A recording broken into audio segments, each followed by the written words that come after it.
नमस्कार, सुस्वागतम, वेलकम, अभिनंदन।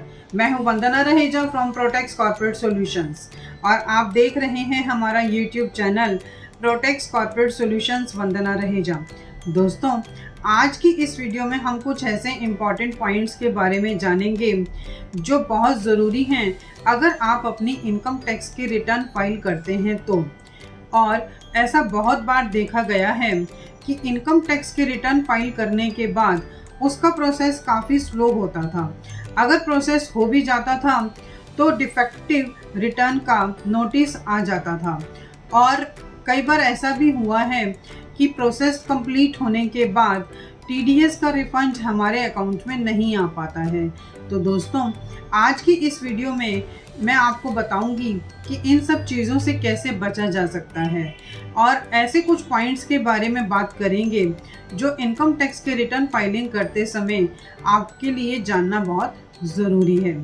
अगर आपकी इनकम टैक्स की रिटर्न गलत फाइल हो जाती है तो उसका प्रोसीजर काफ़ी लेंदी हो जाता है और पिछले साल पैंडेमिक की वजह से वैसे भी इनकम टैक्स के रिटर्न के प्रोसेस होने में काफ़ी लंबा समय लगा और काफ़ी सारे लोगों को टीडीएस का रिफंड भी बहुत देरी से मिला।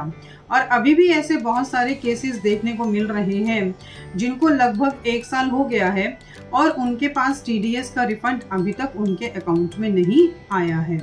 तो दोस्तों, आज की इस वीडियो में हम कुछ ऐसे पॉइंट्स के बारे में बात करेंगे जिनको आपको ध्यान में रखते हुए अपनी इनकम टैक्स के रिटर्न को फाइल करना है। और इस साल तो वैसे भी पैंडेमिक का असर तो है ही, लेकिन इसके साथ साथ हमारा न्यू पोर्टल है जिसकी वजह से हमें अपनी इनकम टैक्स की रिटर्न फाइलिंग करते समय कुछ ऐसे पॉइंट्स हैं जिनके बारे में हमें जानकारी होनी चाहिए।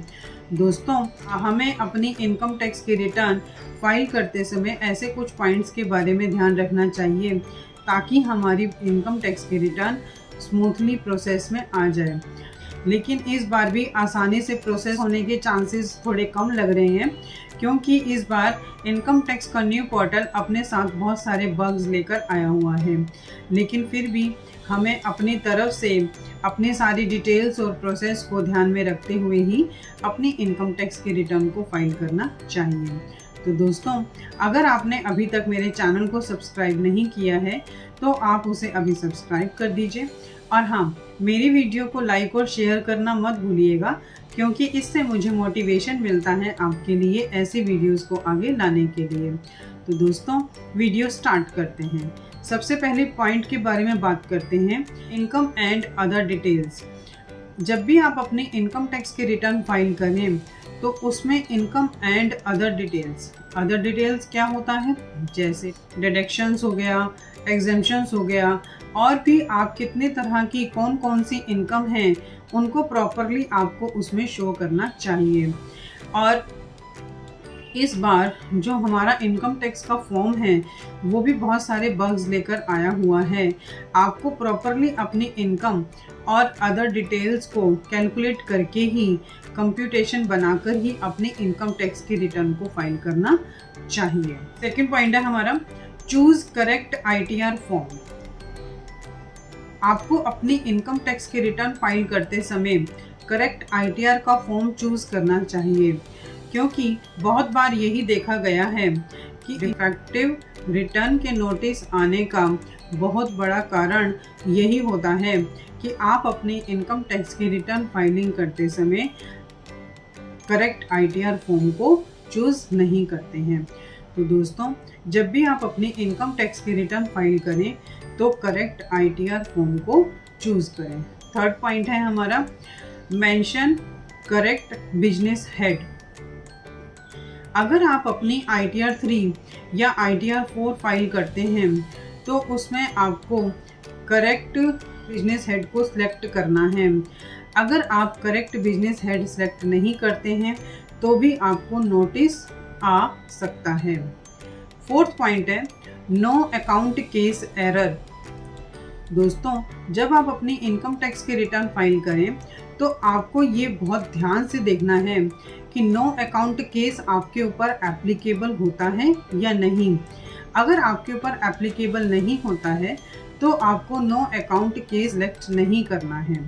दोस्तों, लास्ट ईयर जिन लोगों ने भी इनकम टैक्स की रिटर्न का फॉर्म 3 फाइल किया था, उसमें से काफ़ी सारे लोगों को नो अकाउंट केस का एरर आया था, जिसकी वजह से डिफेक्टिव रिटर्न का नोटिस भेजा गया था। तो दोस्तों, जब भी आप अपनी इनकम टैक्स की रिटर्न फाइल करें तो नो अकाउंट केस को ध्यान में रखते हुए ही कि ये आपके ऊपर एप्लीकेबल है या नहीं है, तभी आप उसको सिलेक्ट करें और अपनी इनकम टैक्स की रिटर्न को फाइल करें। Match details with form 16 and 26 AS। जो भी डिटेल्स एंटर करते हैं अपनी ITR में, अगर आप सैलरीड हैं तो फॉर्म 16 और 26 AS को मैच करने के बाद ही उसमें एंटर करें। और अगर आप सैलरीड पर्सन नहीं हैं और आपका कोई TDS कटा है तो फॉर्म 16A आपको 26 AS से मैच करके ही आपको उसको एंटर करना चाहिए, ताकि गलत इन्फॉर्मेशन की वजह से अगर फॉर्म 16 या 26 AS मिसमैच होता है तो भी आपको नोटिस आने का डर रहता है। Correct and validated bank account, ये सबसे इम्पॉर्टेंट है कि जब भी आप इनकम टैक्स की रिटर्न फाइल करें तो आपको अपनी correct and validated bank accounts ही देना है, क्योंकि इस साल तो इनकम टैक्स की रिटर्न फाइलिंग करते समय आपको बैंक डिटेल्स तो देनी ही है, उसके बिना तो ITR फाइल होगी ही नहीं।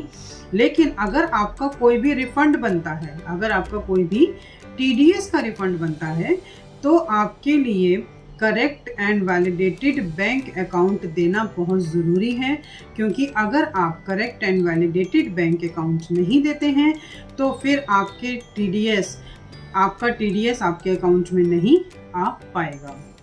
नेक्स्ट पॉइंट है हमारा 7th पॉइंट है क्लेम करेक्ट TDS क्रेडिट। जब भी हम अपनी इनकम टैक्स रिटर्न का फॉर्म फिल करते हैं तो उसमें जब हम अपना TDS क्रेडिट क्लेम करते हैं तो वो हमें बिल्कुल करेक्ट ही करना है। हमें अपना 26 AS को चेक कर लेना है और उसी के अकॉर्डिंग ही हमें अपनी इनकम टैक्स की रिटर्न फाइलिंग करते समय TDS के क्रेडिट को क्लेम करना है। 8th पॉइंट है मेंशन एग्जम्प्टेड इनकम। आपको अपनी एग्जम्प्टेड इनकम भी ITR में मेंशन करना है। ऐसे बहुत सारे लोग होते हैं जो एग्जम्प्टेड इनकम को ITR फाइल करते हुए शो नहीं करते हैं, जिसकी वजह से उन्हें डिफेक्टिव रिटर्न फाइलिंग का नोटिस आ जाता है। कई बार ऐसा होता है कि हमारे बैंक अकाउंट में कुछ ऐसा इनकम आ जाती है जो एग्जम्प्टेड होती है, जैसे LIC का पैसा। तो आपको क्या करना है कि जो आपके अकाउंट में LIC का पैसा आया है उसको एज अ एग्जम्प्टेड इनकम अपनी इनकम टैक्स के रिटर्न में शो करना है। और अगर आप शो नहीं करते हैं तो इन फ्यूचर कभी भी इनकम टैक्स डिपार्टमेंट आपसे क्वेश्चन कर सकता है कि ये जो पैसा आपके अकाउंट में आया है ये किस चीज़ का है। तो दोस्तों, जब भी आप अपनी इनकम टैक्स की रिटर्न फाइल करें तो अपनी एग्जम्प्टेड इनकम को भी प्रॉपरली शो करें।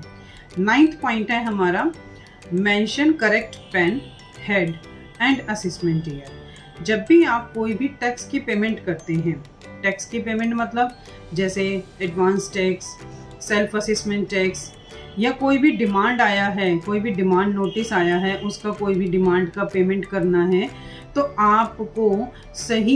आपको अपना पैन नंबर और उसमें जो हेड चूज़ करते हैं और जो असेसमेंट ईयर होता है उसको प्रॉपरली चेक करके ही सही डिटेल्स उसमें मेंशन करनी है।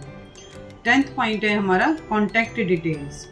जब भी आपको अपनी इनकम टैक्स की रिटर्न फाइल करते समय अपनी कॉन्टैक्ट डिटेल्स को बहुत ध्यान से और बहुत सही डालना है, क्योंकि यही एक ज़रिया होता है कम्युनिकेशन करने का। तो जब भी आप अपनी इनकम टैक्स की रिटर्न फाइल करें तो कॉन्टैक्ट डिटेल्स को प्रॉपरली फिल करें और करेक्टली फिल करें। तो दोस्तों, ये थे कुछ ऐसे पॉइंट्स जो आपको इनकम टैक्स की रिटर्न फाइलिंग करते समय ध्यान में रखना है। और अगर आपको इस वीडियो से रिलेटेड कोई भी डाउट्स या क्वेरीज़ हैं तो आप कमेंट सेक्शन में कमेंट कर सकते हैं। उम्मीद करती हूँ आपको मेरी ये वीडियो पसंद आई होगी। अगर आपको मेरी ये वीडियो पसंद आई है तो आप अपने व्हाट्सएप ग्रुप में इसे शेयर कर सकते हैं। और इसी तरह की वीडियोस को कंटिन्यू देखने के लिए आप मेरे चैनल को सब्सक्राइब करना मत भूलिएगा। आज की इस वीडियो में बस इतना ही। अब इजाज़त दीजिए, बहुत जल्द मिलेंगे अगली वीडियो के साथ। धन्यवाद।